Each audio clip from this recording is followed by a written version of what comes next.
ಬಂಧುಗಳೇ ನಮಸ್ಕಾರ, ಹೇಗಿದ್ರೆ ನೀವೆಲ್ಲರೂ. ನಾನು ಸುಬ್ರಹ್ಮಣ್ಯ ಎಸ್ ಹಂಡಿಗೆ. ಬಂಧುಗಳೇ, ಮಧ್ಯಪ್ರಾಚ್ಯದ ಯುದ್ಧದ ಬಗ್ಗೆ ನಿಮ್ಮೆಲ್ಲರಿಗೂ ಕೂಡ ಗೊತ್ತಾ ಇದೆ. ನಾವಿವತ್ತು ಚರ್ಚೆ ಮಾಡಬೇಕಾಗಿರುವಂಥ ವಿಚಾರ ಅಂದ್ರೆ, ಮ್ಯಾಪ್ನಲ್ಲಿ ಒಂದು ದೇಶವನ್ನು ನೀವು ಗಮನಿಸ್ತಾ ಇದ್ದೀರಿ, ಲೆಬನಾನ್ ಎನ್ನುವಂಥ ದೇಶ. ಈ ಲೆಬನಾನ್ಗೆ ಸಂಬಂಧಪಟ್ಟ ಹಾಗೆ ಇವತ್ತು ಬಹಳ ಚರ್ಚೆ ಆಗ್ತಾ ಇದೆ. ಅದೇ ಲೆಬನಾನ್ ವಿಚಾರವನ್ನು ನಿಮಗೆ ಕಂಪ್ಲೀಟ್ ಮ್ಯಾಪ್ ಸಹಿತ ವಿವರಿಸ್ತಾ ಹೋಗ್ತೀನಿ. ಅದಕ್ಕೂ ಮುನ್ನ ಈಗ ಆಗ್ತಿರುವಂಥ ಒಂದಷ್ಟು ಬೆಳವಣಿಗೆಯನ್ನು ಗಮನಿಸೋಣ. ಬಂಧುಗಳೇ, ಯುದ್ಧ 39 ದಿನ ಆಗಿತ್ತು. ಯುದ್ಧದ ತೀವ್ರತೆ ಜಾಸ್ತಿ ಆಗುವಂಥ ಲಕ್ಷಣಗಳು ಕಾಣಿಸ್ತಾ ಇತ್ತು. ಇರಾನ್ನ ನಾಗರಿಕತೆಯನ್ನೇ ನಾಶ ಮಾಡ್ತೀನಿ ಅಂತ ಹೇಳಿ ಡೊನಾಲ್ಡ್ ಟ್ರಂಪ್ ಅಬ್ಬರಿಸಿ ಬೊಬ್ಬರಿದು ಬಿಟ್ಟಿದ್ರು. ಬೆಳಗ್ಗೆ ಮುಂಚೆ 5 ಭಾರತೀಯ ಕಾಲಮಾನದ ಪ್ರಕಾರವಾಗಿ ಏನಾಗುತ್ತೋ ಎನ್ನುವಂಥ ಕುತೂಹಲ ಇಡೀ ಜಗತ್ತಿಗೆ ಇತ್ತು.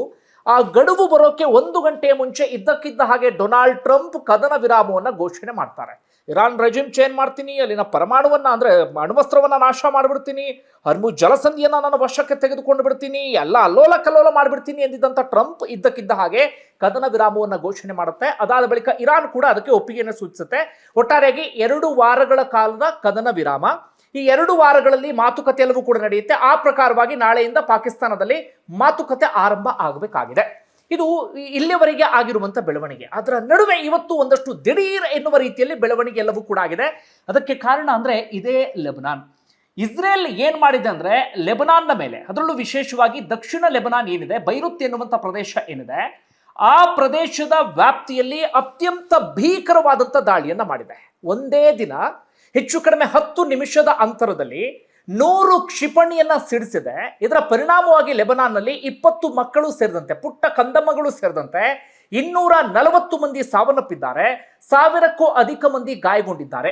ಇಲ್ಲಿಯವರೆಗಿನ ದಾಳಿಯಲ್ಲಿ ಲೆಬನಾನ್ನಲ್ಲಿ 1500ಕ್ಕೂ ಅಧಿಕ ಮಂದಿ ಸಾವನ್ನಪ್ಪಿದ್ದಾರೆ. ಆದರೆ ಒಂದೇ ದಿನದ ದಾಳಿಯಲ್ಲಿ 240ಕ್ಕೂ ಅಧಿಕ ಮಂದಿ ಸಾವನ್ನಪ್ಪಿದ್ದಾರೆ. ಸಾವಿನ ಸಂಖ್ಯೆ ಜಾಸ್ತಿ ಆಗುವಂತ ಎಲ್ಲ ಲಕ್ಷಣಗಳು ಕೂಡ ಇದೆ. ಯಾವಾಗ ಲೆಬನಾನ್ನ ಹೆಜ್ಬುಲ್ಲಾ ಮೇಲೆ ಇಸ್ರೇಲ್ ದಾಳಿಯನ್ನ ಮಾಡ್ತು, ಆ ಕಡೆ ಹೆಜ್ಬುಲ್ಲಾ ಕಡೆಯಿಂದಲೂ ಕೂಡ ಇಸ್ರೇಲ್ ಮೇಲೆ ಮರು ದಾಳಿ ಆಗಿದೆ. ದಾಳಿ ಪ್ರತಿದಾಳಿ ಎಲ್ಲವೂ ಕೂಡ ನಡೀತಾ ಇದೆ. ಆದರೆ ಇಸ್ರೇಲ್ ಲೆಬನಾನ್ ಮೇಲೆ ಅತ್ಯಂತ ಭೀಕರವಾದಂಥ ದಾಳಿಯನ್ನ ಮಾಡಿದೆ. ಈ ದಾಳಿ ಆಗ್ತಾ ಇದ್ದ ಹಾಗೆ ಇದೀಗ ಕದನ ವಿರಾಮವೇ ಬ್ರೇಕ್ ಆಗುವಂತ ಲಕ್ಷಣಗಳು ಕಾಣಿಸ್ತಾ ಇದೆ. ಶಾಂತಿ ಮಾತುಕತೆ ನಡೆಯೋದು ಅನುಮಾನ ಎನ್ನುವಂಥ ಪ್ರಶ್ನೆಯೂ ಕೂಡ ಮೂಡ್ತಾ ಇದೆ. ಅದು ಯಾಕೆ ಅಂತ ನಾನು ಹೇಳ್ತಾ ಹೋಗ್ತೀನಿ. ಅದಾದ ಬಳಿಕ ನೀವು ಗಮನಿಸಬೇಕು ಕೊನೆಯವರೆಗೆ ವಿಡಿಯೋ. ಈ ಲೆಬನಾನ್ ಯಾಕೆ ಇಸ್ರೇಲ್ ಮೇಲೆ ಹೋಗುತ್ತೆ, ಇಸ್ರೇಲ್ ಯಾಕೆ ಲೆಬನಾನ್ ಮೇಲೆ ಹೋಗುತ್ತೆ, ಅಲ್ಲಿನ ವಿಚಾರ ಏನು, ಅದೆಲ್ಲವನ್ನು ಕೂಡ ನಾನು ಎಕ್ಸ್ಪ್ಲೇನ್ ಮಾಡ್ತಾ ಹೋಗ್ತೀನಿ. ಅದಕ್ಕೂ ಮುನ್ನ ಈ ಬೆಳವಣಿಗೆಯನ್ನು ಮೊದಲಿಗೆ ಗಮನಿಸಿಬಿಡೋಣ.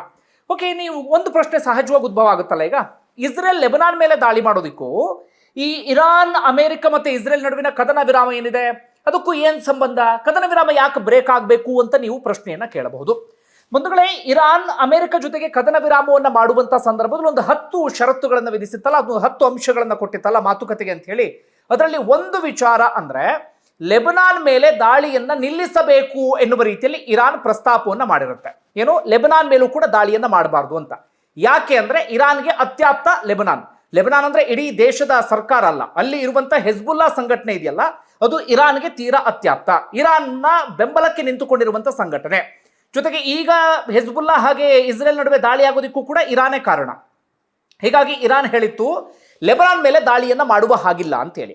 ಆ 10 ಪಾಯಿಂಟ್ಸ್ಗಳಿಗೆ ಡೊನಾಲ್ಡ್ ಟ್ರಂಪ್ ಓಕೆ ಅಂದಿದ್ರು. ಇದು ಮಾತುಕತೆಗೆ ಅರ್ಹವಾದಂಥ ವಿಚಾರ ಎನ್ನುವಂಥ ಮಾತನ್ನ ಡೊನಾಲ್ಡ್ ಟ್ರಂಪ್ ಅಂದಿದ್ರು.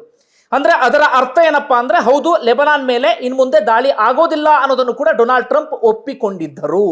ಇದು ಇಲ್ಲಿಯವರೆಗೆ ಆಗಿತ್ತಾ, ಇಂಥ ಬೆಳವಣಿಗೆ ಆಗಿತ್ತಾ? ಆದ್ರೆ ಅದಕ್ಕೆ ಒಪ್ಪಿಕೊಂಡ ನಂತರವೂ ಕೂಡ ಏನ್ ಮಾಡ್ಬಿಡುತ್ತೆ ಅಂದ್ರೆ, ಇಸ್ರೇಲ್ ಕದನ ವಿರಾಮ ಆಗಿ ಸ್ವಲ್ಪ ಹೊತ್ತಿಗೆ ಲೆಬನಾನ್ ಮೇಲೆ ಭೀಕರವಾದಂಥ ದಾಳಿಯನ್ನ ಮಾಡುತ್ತೆ. ಇಸ್ರೇಲ್ ಹೇಳುತ್ತೆ, ಕದನ ವಿರಾಮಕ್ಕೇನೋ ನಾನು ಓಕೆ ಅಂತ ಇದ್ದೇನೆ, ಅಥವಾ ಈ ಅಮೆರಿಕ ಮತ್ತೆ ಇರಾನ್ ನಡುವೆ ಏನು ಒಪ್ಪಂದ ಆಗ್ತಿದೆ ಅದಕ್ಕೂ ಕೂಡ ಓಕೆ ಅಂತಿದ್ದೇನೆ, ಆದ್ರೆ ಕದನ ವಿರಾಮದ ವ್ಯಾಪ್ತಿಗೆ ಲೆಬನಾನ್ ಮಾತ್ರ ಬರಬಾರ್ದು, ಲೆಬನಾನ್ ಮೇಲೆ ನಾನು ದಾಳಿಯನ್ನು ತೀವ್ರಗೊಳಿಸ್ತೀನಿ ಎನ್ನುವಂಥ ಮಾತನ್ನ ಇಸ್ರೇಲ್ ಕೂಡ ಹೇಳುತ್ತೆ.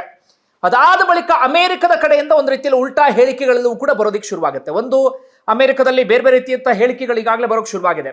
ಇರಾನೇ ನಮ್ಮ ಹತ್ರ ಬೇಡ್ಕೊಂಡು ಬಂತು, ಇರಾನೇ ನಮ್ಮ ಹತ್ರ ಕೇಳ್ಕೊಂಡು ಬಂತು ಕದನ ವಿರಾಮ ಮಾಡಿ ಅಂತ ಹೇಳಿ, ಆ ಕಾರಣಕ್ಕಾಗಿ ನಾವು ಕದನ ವಿರಾಮಕ್ಕೆ ಒಪ್ಕೊಂಡ್ವಿ. ಇರಾನ್ ನಾಶ ಮಾಡೋದ್ರ ಕುರಿತಾಗಿ ನಾವು ಯೋಚನೆ ಮಾಡಿದ್ವಿ, ಅನಂತರ ಸುಮ್ಮನಾದ್ವಿ. ಇರಾನ್ ಕುರಿತಾಗಿ ದಯೆಯನ್ನ ತೋರ್ತಾ ಇದ್ದೀವಿ ನಾವು ಎನ್ನುವ ರೀತಿಯಲ್ಲಿ. ಇಲ್ಲಿ ಹೇಳಬೇಕಂದ್ರೆ ಒಂದು ರೀತಿಯಲ್ಲಿ ಶರಣಾಗಿದ್ದು ತಲೆಬಾಗಿದ್ವಿ ಯಾವುದು ಅಂದ್ರೆ, ಈ ಯುದ್ಧ ದಾಹಿ ರಾಷ್ಟ್ರವಾಗಿರುವಂಥ ಅಮೆರಿಕ. ಆದ್ರೆ ಅಮೆರಿಕದಾದ ಬಳಿಕ ಜಂಬ ಕೊಚ್ಕೊಳ್ಳೋದು, ನಾವೇ ಗೆದ್ದು ಬಿಟ್ವಿ, ನಮ್ದೇ ವಿಜಯ, ಹಾಗೆ ಹೀಗೆ ಎನ್ನುವ ರೀತಿಯಲ್ಲಿ ಅವ್ರು ಹೇಳ್ಕೊಳ್ತಾ ಇದ್ರ. ಇದು ಒಂದು ಕಡೆಯಿಂದ ಆಗಿತ್ತು. ಅದಾದ ಬಳಿಕ ಇವತ್ತು ಡೊನಾಲ್ಡ್ ಟ್ರಂಪ್ ಕಡೆಯಿಂದ ಏನು ಹೇಳಿಕೆ ಬರ್ತಾ ಇದೆ ಅಂದ್ರೆ, ನಿನ್ನೆ ಓಕೆ ಅಂದಿದ್ರು ಲೆಬನಾನ್ ಮೇಲೆ ದಾಳಿ ಆಗಲ್ಲ ಎನ್ನುವಂಥ ರೀತಿಯಲ್ಲಿ, ಆದ್ರೆ ಇವತ್ತು ಅಮೆರಿಕ ಏನು ಹೇಳ್ತಾ ಇದೆ ಅಂದ್ರೆ, ಈ ಕದನ ವಿರಾಮದ ವ್ಯಾಪ್ತಿಗೆ ಲೆಬನಾನ್ ಬರೋದಿಲ್ಲ ಅಂತ ಹೇಳಿ. ಅಮೆರಿಕದ ಉಪಾಧ್ಯಕ್ಷ ಆಗಿರುವಂತಹ JD ವ್ಯಾನ್ಸ್ ಕೂಡ ಅದೇ ಮಾತನ್ನ ಹೇಳ್ತಿದ್ದಾರೆ. ಲೆಬನಾನ್ ಅದರ ವ್ಯಾಪ್ತಿಗೆ ಬರೋದಿಲ್ಲ ಎನ್ನುವಂತ ರೀತಿಯಲ್ಲಿ ಅಮೆರಿಕ ಇವತ್ತು ದಿಢೀರ್ ಉಲ್ಟಾ ಹೊಡೆಯೋದಿಕ್ಕೆ ಶುರುವಾಯ್ತಾ. ಈ ಬೆಳವಣಿಗೆ ಆಗ್ತಾ ಇದ್ದ ಹಾಗೆ ಇರಾನ್ ಏನ್ ಮಾಡ್ತು ಅಂತಂದ್ರೆ, ಈ ಹರ್ಮುಜ್ ಜಲಸಂಧಿಯನ್ನ ಓಪನ್ ಮಾಡಿತ್ತಲ್ಲ, ಹರ್ಮುಜ್ ಜಲಸಂಧಿಗೋಸ್ಕರವೇ ಅಮೆರಿಕ ಇರಾನ್ ಎದುರುಗಡೆ ತಲೆಬಾಗುವಂತ ಪರಿಸ್ಥಿತಿ ಎದುರಾಗಿತ್ತಲ್ಲ. ಈಗ ಹರ್ಮುಜ್ ಜಲಸಂಧಿಯನ್ನ ಇರಾನ್ ಮತ್ತೊಮ್ಮೆ ಬಂದ್ ಮಾಡಿಬಿಟ್ಟಿದೆ ಲೆಬನಾನ್ ಕಾರಣಕ್ಕಾಗಿ. ಗಮನಿಸಿ, ಲೆಬನಾನ್ ಕಾರಣಕ್ಕಾಗಿ ಹರ್ಮುಜ್ ಜಲಸಂಧಿಯನ್ನ ಇರಾನ್ ಮತ್ತೊಮ್ಮೆ ಇದೀಗ ಕಂಪ್ಲೀಟ್ ಆಗಿ ಕ್ಲೋಸ್ ಮಾಡಿಬಿಟ್ಟಿದೆ. ನಮ್ಮ ಅನುಮತಿಯನ್ನ ಪಡೆದುಕೊಂಡೇ ಹಡಗುಗಳು ಸಾಗಬೇಕು, ನಾವು ಅದಕ್ಕೊಂದು ಸಪರೇಟ್ ರೂಟ್ ಅನ್ನು ತೋರಿಸ್ತಾ ಇದ್ದೀವಿ ಅಂತ ಹೇಳಿತ್ತು. ಈಗ ಹೇಳ್ತಾ ಇದೆ, ಇಲ್ಲ, ನಾವು ಹರ್ಮುಜ್ ಜಲಸಂಧಿಯನ್ನ ಕ್ಲೋಸ್ ಮಾಡ್ತಾ ಇದ್ದೀವಿ, ಲೆಬನಾನ್ ಮೇಲೆ ದಾಳಿ ನಿಲ್ಲುವವರೆಗೂ ಕೂಡ ನಾವು ಹರ್ಮುಜ್ ಜಲಸಂಧಿಯನ್ನ ಓಪನ್ ಮಾಡೋದಿಲ್ಲ ಎನ್ನುವಂತ ರೀತಿಯಲ್ಲಿ. ಇನ್ನೊಂದು ಕಡೆಯಿಂದ ಅಮೆರಿಕದ ಕಡೆಯಿಂದ ಈಗ ಎಚ್ಚರಿಕೆ ಬರ್ತಾ ಇದೆ, ಇಲ್ಲ, ನೀವು ಹರ್ಮುಜ್ ಜಲಸಂಧಿಯನ್ನ ಓಪನ್ ಮಾಡಲೇಬೇಕು ಎನ್ನುವ ರೀತಿಯಲ್ಲಿ. ಅದಕ್ಕೆ ಇರಾನ್ ಕಡೆಯಿಂದ ಮತ್ತೆ ಮರು ಎಚ್ಚರಿಕೆ ಬರ್ತಾ ಇದೆ, ನಾವು ಕೂಡ ಯುದ್ಧಕ್ಕೆ ಸಿದ್ಧರಾಗಿದ್ದೇವೆ, ನಮ್ಮ ಸೇನೆಯು ಕೂಡ ಸದಾಕಾಲ ಸಿದ್ಧವಾಗಿದೆ, ಡೊನಾಲ್ಡ್ ಟ್ರಂಪ್ ನಂಬೋದಿಕ್ಕೆ ನಾವಂತೂ ರೆಡಿ ಇಲ್ಲ, ನಾವು ಕೂಡ ರೆಡಿ ಇದ್ದೇವೆ ಯುದ್ಧಕ್ಕೆ ಎನ್ನುವಂತ ರೀತಿಯಲ್ಲಿ ಇರಾನ್ ಕೂಡ ಹೇಳ್ತಾ ಇದೆ. ಇನ್ನೊಂದು ಕಡೆಯಿಂದ ಡೊನಾಲ್ಡ್ ಟ್ರಂಪ್ ಕೂಡ ಇದೀಗ ಅತ್ಯಂತ ಕಠಿಣವಾದಂತಹ ಎಚ್ಚರಿಕೆಯನ್ನು ಕೊಡ್ತಾ ಇದ್ದಾರೆ. ನಿನ್ನೆ ನೋಡಿ, ಶಾಂತಿ ಮಾತುಕತೆ ಮಣ್ಣು ಮಸಿ ಅಂತ ಇವತ್ತು ಎಚ್ಚರಿಕೆ ನೋಡಿ ಡೊನಾಲ್ಡ್ ಟ್ರಂಪ್ ಕಡೆಯಿಂದ ಹೇಗಿದೆ ಅಂತ. ಈಗಾಗಲೇ ದುರ್ಬಲಗೊಂಡಿರುವಂತಹ ಶತ್ರುವನ್ನ ಮಾರಣಾಂತಿಕವಾಗಿ ಎದುರಿಸಲು ಮತ್ತು ನಾಶ ಮಾಡಲು ಸೂಕ್ತವಾದ ಹಾಗೂ ಅಗತ್ಯವಿರುವ ಹೆಚ್ಚುವರಿ ಮದ್ದುಗುಂಡು, ಶಸ್ತ್ರಾಸ್ತ್ರ, ಇತರ ಎಲ್ಲ ವ್ಯವಸ್ಥೆಯೊಂದಿಗೆ ಅಮೆರಿಕದ ಎಲ್ಲಾ ಹಡಗುಗಳು, ವಿಮಾನಗಳು ಮತ್ತು ಮಿಲಿಟರಿ ಸಿಬ್ಬಂದಿ ಈಗಾಗಲೇ ರೆಡಿ ಇದೆ. ಈಗ ಒಪ್ಪಂದವನ್ನ ಮಾಡಿಕೊಂಡಿದ್ದೇವಲ್ಲ, ಅದನ್ನು ಸಂಪೂರ್ಣವಾಗಿ ಪಾಲಿಸುವವರೆಗೆ ಇರಾನ್ನಲ್ಲಿ ಮತ್ತು ಅದರ ಸುತ್ತಮುತ್ತಲಿನ ಪ್ರದೇಶದಲ್ಲಿಯೇ ನಮ್ಮ ಸೇನೆ ಇರುತ್ತೆ. ಯಾವುದೇ ಕಾರಣಕ್ಕೂ ಒಪ್ಪಂದ ಏನಾದರೂ ಪಾಲನೆ ಆಗದೇ ಇದ್ದರೆ ಆಗ ಮತ್ತೊಮ್ಮೆ ಯುದ್ಧ ಆರಂಭ ಆಗತ್ತೆ.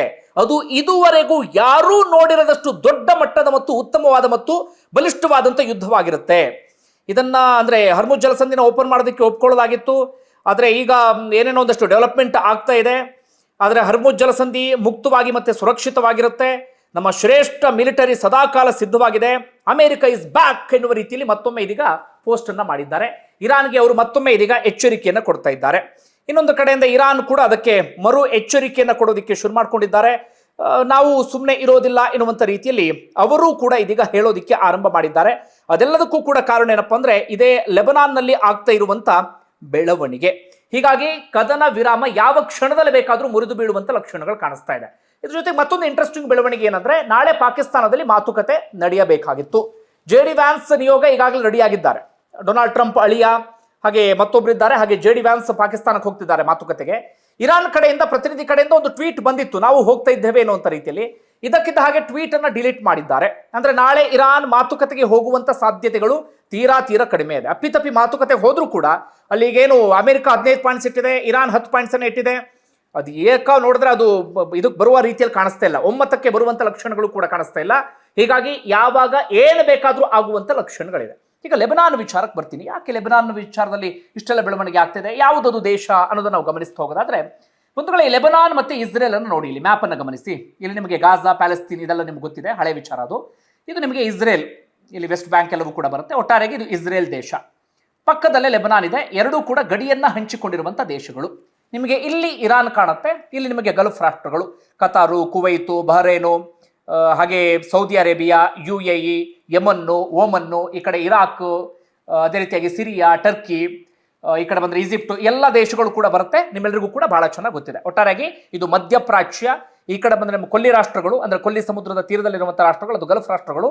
ಇದು ಇರಾನ್, ಇಲ್ಲಿ ನಿಮಗೆ ಲೆಬನಾನ್ ಬರುತ್ತೆ, ಇಲ್ಲಿ ನಿಮಗೆ ಇಸ್ರೇಲ್ ಬರುತ್ತೆ. ಇಸ್ರೇಲ್ ಮತ್ತು ಇರಾನ್ ನಡುವೆ ಯುದ್ಧ ನಡೀತಾ ಇತ್ತು. ಇರಾನ್ ಗಲ್ಫ್ ರಾಷ್ಟ್ರಗಳ ಮೇಲೆ ದಾಳಿ ಮಾಡ್ತಾ ಇತ್ತು, ಜೊತೆಗೆ ಇಸ್ರೇಲ್ ಮೇಲೆ ದಾಳಿ ಮಾಡ್ತಾ ಇತ್ತಲ್ಲ. ಈಗ ಯುದ್ಧ ಏನಾಗಿದೆ, ಇಸ್ರೇಲ್ ಮತ್ತು ಲೆಬನಾನ್ ನಡುವೆ ಎನ್ನುವ ರೀತಿಯಲ್ಲಿ ಆಗಿದೆ. ಇವರಿಬ್ಬರಿಗೆ ಏನ್ ಶತ್ರುತ್ವ ಅನ್ನೋದು ನೋಡ್ತಾ ಹೋಗೋಣ. ಮೊದಲಿಗೆ ಲೆಬನಾನ್ ಇದೆಯಲ್ಲ, ಇದು ಹಿಂದೆ ಫ್ರಾನ್ಸ್ ಆಡಳಿತದ ವ್ಯಾಪ್ತಿಯಲ್ಲಿತ್ತು. ಅದಾದ ಬಳಿಕ 1943ರಲ್ಲಿ ಇವರು ಸ್ವತಂತ್ರ ರಾಷ್ಟ್ರವಾಗಿ ಬಿಡ್ತಾರೆ. ಆರಂಭದಲ್ಲಿ ಇಸ್ರೇಲ್ ಮತ್ತು ಲೆಬನಾನ್ಗೆ ಹೇಳಿಕೊಳ್ಳುವಂತ ಸಮಸ್ಯೆಯನ್ನು ಇರೋದಿಲ್ಲ. ಇಸ್ರೇಲ್ ಮತ್ತು ಪ್ಯಾಲೆಸ್ತೀನ್ ನಡುವೆ ನಿಮಗೆ ಗೊತ್ತಿದೆ ಯಾವ ರೀತಿ ಸಂಘರ್ಷ ನಡೀತಾ ಇದೆ ಅಂತ ಹೇಳಿ. ಈ ಪ್ಯಾಲೆಸ್ತೀನ್ ಹೋರಾಟಗಾರರು ಏನ್ ಮಾಡ್ತಾರೆ, ಸೀದಾ ಒಮ್ಮೆ ಲೆಬನಾನ್ನ ದಕ್ಷಿಣ ಭಾಗಕ್ಕೆ ಹೋಗಿ ಅಡಗಿ ಕುಳಿತುಕೊಳ್ತಾರೆ. ಅಲ್ಲಿಂದ ಇಸ್ರೇಲ್ ಮೇಲೆ ನಿರಂತರವಾಗಿ ದಾಳಿ ಮಾಡ್ತಿರ್ತಾರೆ. ಹೀಗಾಗಿ 1977-78 ಆಸುಪಾಸಲ್ಲಿ ಇಸ್ರೇಲ್ ಏನ್ ಮಾಡುತ್ತೆ ಅಂದ್ರೆ, ಪ್ರಪ್ರಥಮ ಬಾರಿಗೆ ಲೆಬನಾನ್ ದೇಶದ ಒಳಗಡೆ ನುಗ್ಗುತ್ತೆ. ಈ ಪ್ಯಾಲೆಸ್ತೀನ್ ಹೋರಾಟಗಾರರನ್ನ ಹಣಿಸಬೇಕು ಅಥವಾ ಅವರನ್ನ ನಾಶ ಮಾಡಬೇಕು ಎನ್ನುವಂತ ಕಾರಣಕ್ಕಾಗಿ ಇಸ್ರೇಲ್ ಏನ್ ಮಾಡುತ್ತೆ, ಲೆಬನಾನ್ನ ಒಳಗಡೆ ಪ್ರಪ್ರಥಮ ಬಾರಿಗೆ ನುಗ್ಗುತ್ತೆ. ಅಲ್ಲಿಯವರೆಗೂ ಲೆಬನಾನ್ಗೂ ಮತ್ತೆ ಇಸ್ರೇಲ್ಗೂ ಯಾವುದೇ ರೀತಿಯಲ್ಲೂ ಕೂಡ ಶತ್ರುತ್ವ ಇರಲಿಲ್ಲ. ಈ ಪ್ಯಾಲೆಸ್ತೀನಿ ಹೋರಾಟಗಾರರು ಏನ್ ಮಾಡ್ತಾರೆ, ಟುನೇಷಿಯಾಗೆ ಅದಾದ ಬಳಿಕ ಅಲ್ಲಿಂದ ಎಸ್ಕೇಪ್ ಆಗಿ ಬಿಡ್ತಾರೆ. ಆದ್ರೆ ಇಸ್ರೇಲ್ ಏನ್ ಮಾಡುತ್ತೆ, ಲೆಬನಾನ್ ಒಳಗಡೆ ನುಗ್ಗಿತ್ತಲ್ಲ, ಈ ದಕ್ಷಿಣ ಲೆಬನಾನ್ ಒಳಗಡೆ, ಅಲ್ಲೇ ಅವ್ರು ನಿಂತ್ಕೊಂಡು ಬಿಡ್ತಾರೆ. ಆ ಭೂ ಪ್ರದೇಶವನ್ನ ತಮ್ಮ ವಶದಲ್ಲೇ ಇಟ್ಕೊಂಡು ಬಿಡ್ತಾರೆ 2000ನೇ ಇಸವಿಯವರೆಗೂ ಕೂಡ. ಆಗ ಏನಾಗುತ್ತೆ, ಬೇರೆ ರಾಷ್ಟ್ರಗಳು ನಮ್ಮ ದೇಶದ ಒಳಗಡೆ ನುಗ್ಗೋದನ್ನ ತಡಿಬೇಕು ಎನ್ನುವಂತ ಕಾರಣಕ್ಕಾಗಿ ಹೆಜ್ಬುಲ್ಲಾ ಎನ್ನುವಂತ ಒಂದು ಸಂಘಟನೆ ಅಲ್ಲಿ ಉದಯ ಆಗುತ್ತೆ. ಇರಾನ್ನಲ್ಲಿ ಇರೋದು ಶಿಯಾ ಮುಸ್ಲಿಮರಲ್ಲ, ಈ ಹೆಜ್ಬುಲ್ಲಾ ಪ್ರತಿನಿಧಿಸೋದು ಕೂಡ ಶಿಯಾ ಮುಸ್ಲಿಮರನ್ನೇ. ಈ ಶಿಯಾ ಮುಸ್ಲಿಮರ ಒಂದು ಸಂಘಟನೆ ರೆಡಿ ಆಗುತ್ತೆ, ಅದನ್ನ ಹೆಜ್ಬುಲ್ಲಾ ಅಂತ ಹೇಳಿ ಕರಿತೀವಿ. ಆ ಹೆಜ್ಬುಲ್ಲಾ ಏನ್ ಮಾಡುತ್ತೆ ಅಂದ್ರೆ ಇಸ್ರೇಲ್ ವಿರುದ್ಧ ದಾಳಿಯನ್ನ ಆರಂಭಿಸಿ ಬಿಡುತ್ತೆ. ಇಸ್ರೇಲ್ ಈ ಭಾಗವನ್ನ ಬಿಟ್ಟು ಹೋಗಬೇಕು ಅನ್ನೋದು ಅವರ ಒತ್ತಾಯ ಆಗಿರುತ್ತೆ. ಬರ್ತಾ ಬರ್ತಾ ಹೆಜ್ಬುಲ್ಲಾ ತುಂಬಾ ಸ್ಟ್ರಾಂಗ್ ಆಗೋದಕ್ಕೆ ಶುರುವಾಗುತ್ತೆ. ಅವರಿಗೆ ಇರಾನ್ನ ಸಂಪೂರ್ಣವಾದಂತ ಬೆಂಬಲ ಸಿಗುತ್ತೆ. ಮೊದಲೇ ಇರಾನ್ ಮತ್ತೆ ಇಸ್ರೇಲ್ ನಡುವೆ ಸಮಸ್ಯೆ ಇತ್ತಲ್ಲ, ಅವ್ರ ನಡುವೆ ಸಂಘರ್ಷ ನಡೀತಾ ಇತ್ತಲ್ಲ, ಇರಾನ್ ಏನ್ ಮಾಡ್ತಾ ಇತ್ತು ಅಂದ್ರೆ ಇಸ್ರೇಲ್ ವಿರುದ್ಧ ಒಂದು ಪ್ರಾಕ್ಸಿ ವಾರನ್ನ ನಡೆಸ್ತಾ ಇತ್ತು. ಅಂದ್ರೆ ನೇರವಾಗಿ ದಾಳಿ ಮಾಡದೆ ಒಂದಷ್ಟು ಸಂಘಟನೆಗಳನ್ನ ಬಿಟ್ಟು ದಾಳಿ ಮಾಡಿಸ್ತಾ ಇತ್ತು. ಒಂದು ಯಮನ್ ನಲ್ಲಿ ಇರುವಂತಹ ಹೌತಿ ಸಂಘಟನೆಗಳನ್ನ, ಅದೇ ರೀತಿಯಾಗಿ ಇಲ್ಲಿ ಬೇರೆ ಬೇರೆ ಒಂದಷ್ಟು ಬೇರೆ ಬೇರೆ ಸಂಘಟನೆಗಳನ್ನ ಅವರು ಚೂ ಬಿಡ್ತಾ ಇದ್ರು. ಅದೇ ರೀತಿಯಾಗಿ ಹೆಜ್ಬುಲ್ಲಾ ಉಗ್ರ ಸಂಘಟನೆಯನ್ನು ಕೂಡ ಇಸ್ರೇಲ್ ವಿರುದ್ಧ ಅವರು ಚೂ ಬಿಟ್ಟು ಬಿಡ್ತಾರೆ. ಮೊದಲೇ ಹೆಜ್ಬುಲ್ಲಾ ಉಗ್ರ ಸಂಘಟನೆಗೆ ಇಸ್ರೇಲ್ ಮೇಲೆ ದ್ವೇಷ ಇರುತ್ತೆ, ಇರಾನ್ ಅವರನ್ನ ಇನ್ನಷ್ಟು ಚೂ ಬಿಡುತ್ತೆ. ಯಾಕಂದ್ರೆ ಇವರು ಗಡಿಯಲ್ಲೇ ನಿಂತು ಇಸ್ರೇಲ್ ಮೇಲೆ ದಾಳಿ ಮಾಡಬಹುದು ಎನ್ನುವಂತ ಕಾರಣಕ್ಕಾಗಿ. ಆಗ ಲೆಬನಾನ್ ಮತ್ತೆ ಇಸ್ರೇಲ್ ನಡುವಿನ ಆ ಸಂಘರ್ಷ ಅಥವಾ ಜಟಾಪಟಿ ಇನ್ನಷ್ಟು ತೀವ್ರಗೊಳ್ಳೋದಿಕ್ಕೆ ಶುರುವಾಗುತ್ತೆ. ಹೆಜ್ಬುಲ್ಲಾ ಏನಾಗ್ಬಿಡುತ್ತೆ ಅಂದ್ರೆ ಬರ್ತಾ ಬರ್ತಾ ಬರ್ತಾ ಲೆಬನಾನ್ ಅಲ್ಲಿ ತುಂಬಾ ಸ್ಟ್ರಾಂಗ್ ಆಗೋದಿಕ್ಕೆ ಶುರುವಾಗ್ತಾರೆ. ಲೆಬನಾನ್ ಅಲ್ಲಿ ಒಂದಷ್ಟು ವಿಶಿಷ್ಟವಾದಂತಹ ಪ್ರಜಾಪ್ರಭುತ್ವ ಇದೆ. ಅಲ್ಲಿನ ಅಧ್ಯಕ್ಷರು ಕ್ರಿಶ್ಚಿಯನ್ನು, ಅಲ್ಲಿನ ಪ್ರಧಾನಿ ಸುನ್ನಿ ಮುಸ್ಲಿಮರು, ಅಲ್ಲಿನ ಸಂಸತ್ತಿನ ಸ್ಪೀಕರು ಶಿಯಾ ಮುಸ್ಲಿಮರು, ಹೀಗೆ ಎಲ್ಲಾ ಧರ್ಮಕ್ಕೂ ಕೂಡ ಪ್ರಾತಿನಿಧ್ಯ ಕೊಡಲಾಗಿದೆ. ಅಲ್ಲಿ ಶಿಯಾ ಮುಸ್ಲಿಮರಿದ್ರಲ್ಲ, ಆ ಶಿಯಾ ಮುಸ್ಲಿಮರ ಪ್ರತಿನಿಧಿಯಾಗಿ ಹೆಜ್ಬುಲ್ಲಾ ಸಂಘಟನೆ ಬೆಳೆಯೋದಿಕ್ಕೆ ಶುರುವಾಗುತ್ತೆ. ಅವರು ಅದನ್ನ ತಮ್ಮದೊಂದು ರಾಜಕೀಯ ಪಕ್ಷ ಸಂಘಟನೆ ಅಂತ ಹೇಳಿಕೊಂಡ್ರೆ, ಅಮೆರಿಕ ಮತ್ತೆ ಇಸ್ರೇಲ್ ಹೆಜ್ಬುಲ್ಲಾವನ್ನ ಉಗ್ರ ಸಂಘಟನೆ ಅಂತ ಹೇಳ್ತಿದ್ದಾರೆ. ಉಗ್ರ ಸಂಘಟನೆ ಅಂತ ಈಗಾಗಲೇ ಘೋಷಣೆಯನ್ನು ಕೂಡ ಮಾಡಿಯಾಗಿದೆ. ಹೆಜ್ಬುಲ್ಲಾ ಇವತ್ತು ಯಾವ ಹಂತಕ್ಕೆ ಬೆಳೆದು ನಿಂತಿದೆ ಅಂತ ಅಂದ್ರೆ, ಅವರು ರಾಜಕೀಯವಾಗಿಯೂ ಕೂಡ ಪ್ರಾತಿನಿಧ್ಯವನ್ನ ಗಳಿಸಿಕೊಂಡಿದ್ದಾರೆ. ಸಂಸತ್ನಲ್ಲಿ ಅವರ ಪ್ರತಿನಿಧಿಗಳು ಕೂಡ ಇದ್ದಾರೆ. ಅವರ ರಾಜಕೀಯ ಪಕ್ಷವಾಗಿಯೂ ಕೂಡ ಅವರಿಗೊಂದು ಮಾನ್ಯತೆಯನ್ನು ಕೊಡಲಾಗಿದೆ. ಲೆಬನಾನ್ನಲ್ಲಿ ಅಧಿಕೃತ ಸರ್ಕಾರ ಏನಿದೆ ಅಷ್ಟೇ ಸ್ಟ್ರಾಂಗ್ ಆಗಿ ಹೆಜ್ಬುಲ್ಲಾ ಕೂಡ ಇದೆ. ಅದೇ ರೀತಿಯಾಗಿ ಅವರದ್ದೇ ಆದಂಥ ಒಂದು ಬಲಿಷ್ಠವಾದಂಥ ಸೇನೆ ಇದೆ. ಲೆಬನಾನ್ನಲ್ಲಿ ಯಾವುದು ಬಲಿಷ್ಠವಾದಂಥ ಸೇನೆ ಅಂದ್ರೆ ಅಲ್ಲಿನ ಅಧಿಕೃತ ಸೇನೆಗಿಂತ ಹೆಜ್ಬುಲ್ಲಾ ಸೇನೆಯೇ ತುಂಬಾ ಬಲಿಷ್ಠವಾಗಿ ಇವತ್ತು ಬೆಳೆದು ನಿಂತು ಬಿಟ್ಟಿದೆ.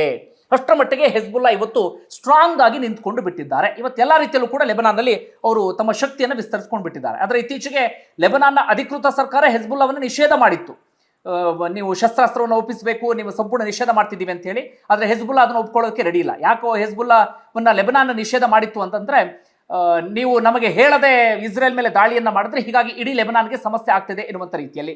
ಆದ್ರೆ ಹೆಜ್ಬುಲ್ಲಾ ಮಾತ್ರ ಅದಕ್ಕೆ ಕೇರ್ ಮಾಡ್ತಾ ಇಲ್ಲ. ಅಂದ್ರೆ ಇಷ್ಟೇ, ಇಸ್ರೇಲ್ ಮತ್ತೆ ಲೆಬನಾನ್ನಲ್ಲಿ ಇರುವಂತಹ ಹೆಜ್ಬುಲ್ಲಾ ನಡುವಿನ ಶತ್ರುತ್ವ ಇಷ್ಟೇ. ನಿಮ್ಗೆ ಅರ್ಥ ಆಯ್ತು ಅಂತ ನಾನು ಅಂದ್ಕೊಳ್ತೀನಿ. ಹೆಜ್ಬುಲ್ಲಾ ಲೆಬನಾನ್ನ ಅಧಿಕೃತ ಸರ್ಕಾರ ಅಲ್ಲ, ಆದ್ರೆ ಅವರು ಸರ್ಕಾರದಷ್ಟೇ ಪ್ರಬಲವಾಗಿದ್ದಾರೆ, ತಮ್ಮದೇ ಆದಂತಹ ಸೇನೆಯನ್ನು ರಚಿಸಿಕೊಂಡಿದ್ದಾರೆ. ಇಸ್ರೇಲ್ ಈ ಲೆಬನಾನ್ನ ಭೂಪ್ರದೇಶಕ್ಕೆ ಬಂದಂತ ಕಾರಣಕ್ಕಾಗಿ ಇಸ್ರೇಲ್ ನಡುವೆ ಅವರಿಗೊಂದು ಶತ್ರುತ್ವ ಬೆಳೆಯುತ್ತೆ. ಅದಾದ ಬಳಿಕ ಹೆಜ್ಬುಲ್ಲಾವನ್ನ ಸಾಕುವಂತ ಕೆಲಸವನ್ನ ಇರಾನ್ ಮಾಡ್ತಾ ಹೋಗುತ್ತೆ. ಇರಾನ್ ಕಾರಣಕ್ಕಾಗಿ ಹೆಜ್ಬುಲ್ಲಾ ಇವತ್ತು ತುಂಬಾ ಸ್ಟ್ರಾಂಗ್ ಆಗಿ ಬೆಳೆದು ನಿಂತಿದೆ. ಆದರೆ ಹೆಜ್ಬುಲ್ಲಾ ಇದ್ದಷ್ಟು ನಮಗೆ ಆತಂಕಕಾರಿ ವಿಚಾರ ಎನ್ನುವಂತ ಕಾರಣಕ್ಕಾಗಿ ಇವತ್ತು ಇಸ್ರೇಲ್ ಲೆಬನಾನ್ ಮೇಲೆ ಅತ್ಯಂತ ಭೀಕರವಾದಂತಹ ದಾಳಿಯನ್ನ ಮಾಡ್ತಾ ಇದೆ. ಈಗಾಗಲೇ ಸಾಕಷ್ಟು ಜನರನ್ನು ಕೊಂದು ಹಾಕಿದೆ, ಅವರ ಕಮಾಂಡರ್ಗಳನ್ನು ಕೂಡ ಕೊಂದು ಹಾಕಿದೆ. ಅವನ್ನ ಸಂಪೂರ್ಣವಾಗಿ ನಾಶ ಮಾಡುವವರೆಗೂ ಬಿಡೋದಿಲ್ಲ ಅಂತ ಹೇಳಿ ಇಸ್ರೇಲ್ ಇವತ್ತು ಘಂಟಾಘೋಷವಾಗಿ ಹೇಳ್ತಾ ಇದೆ. ಆದ್ರೆ ಲೆಬನಾನ್ ಅಧಿಕೃತ ಸರ್ಕಾರ ಹೇಳ್ತಾ ಇದೆ ಹಾಗೆ ಮಾಡಬೇಡಿ ಎನ್ನುವಂತ ರೀತಿಯಲ್ಲಿ. ಆದ್ರೆ ಇಸ್ರೇಲ್ ಮಾತ್ರ ಅದಕ್ಕೆ ತಲೆ ಕೆಡಿಸ್ಕೊಳ್ತಾ ಇಲ್ಲ, ನಿರಂತರವಾಗಿ ಲೆಬನಾನ್ ಮೇಲೆ ದಾಳಿಯನ್ನ ಮಾಡ್ತಾ ಇದೆ. ಆದ್ರೆ ಹೆಜ್ಬುಲ್ಲಾ ಸಂಘಟನೆ ಮೇಲೆ ದಾಳಿಯನ್ನ ಇರಾನ್ ಕಟುವಾಗಿ ಟೀಕಿಸುವಂತ ಕೆಲಸವನ್ನ ಮಾಡ್ತಾ ಇದೆ. ಇಷ್ಟೇ ವಿಚಾರ, ಇನ್ನೇನು ಬೇರೆ ವಿಚಾರ ಇಲ್ಲ ಅಥವಾ ಬೇರೆ ಇನ್ನೇನು ಡೆವಲಪ್ಮೆಂಟ್ ಇಲ್ಲ. ಇದೇ ಕಾರಣಕ್ಕಾಗಿ ಇವತ್ತು ಇಸ್ರೇಲ್ ಹಾಗೆ ಹೆಜ್ಬುಲ್ಲಾ ನಡುವೆ ದೊಡ್ಡ ಮಟ್ಟಿಗಿನ ಸಂಘರ್ಷ ಅಥವಾ ದೊಡ್ಡ ಮಟ್ಟಿಗಿನ ಜಟಾಪಟಿ ನಡೀತಾನೆ ಇದೆ. ಇದು ಸದ್ಯಕ್ಕಂತೂ ನಿಲ್ಲುವಂತ ಲಕ್ಷಣಗಳು ಕಾಣಿಸ್ತಾನೆ ಇಲ್ಲ. ಇಸ್ರೇಲ್ ಅಂತೂ ಬಹಳ ಗಟ್ಟಿಯಾಗಿ ಹೇಳ್ತಾ ಇದೆ, ನಾವಂತೂ ಅಮೆರಿಕ ಮಾತನ್ನು ಕೇಳೋದಕ್ಕೆ ರೆಡಿ ಇಲ್ಲ, ನಾವು ಲೆಬನಾನ್ ಮೇಲೆ ತೀವ್ರವಾದಂಥ ದಾಳಿಯನ್ನ ಮುಂದುವರಿಸ್ತೀವಿ ಎನ್ನುವಂಥ ರೀತಿಯಲ್ಲಿ. ಇದು ಎಲ್ಲಿಗೆ ಹೋಗಿ ತಲುಪುತ್ತೋ ಗೊತ್ತಿಲ್ಲ.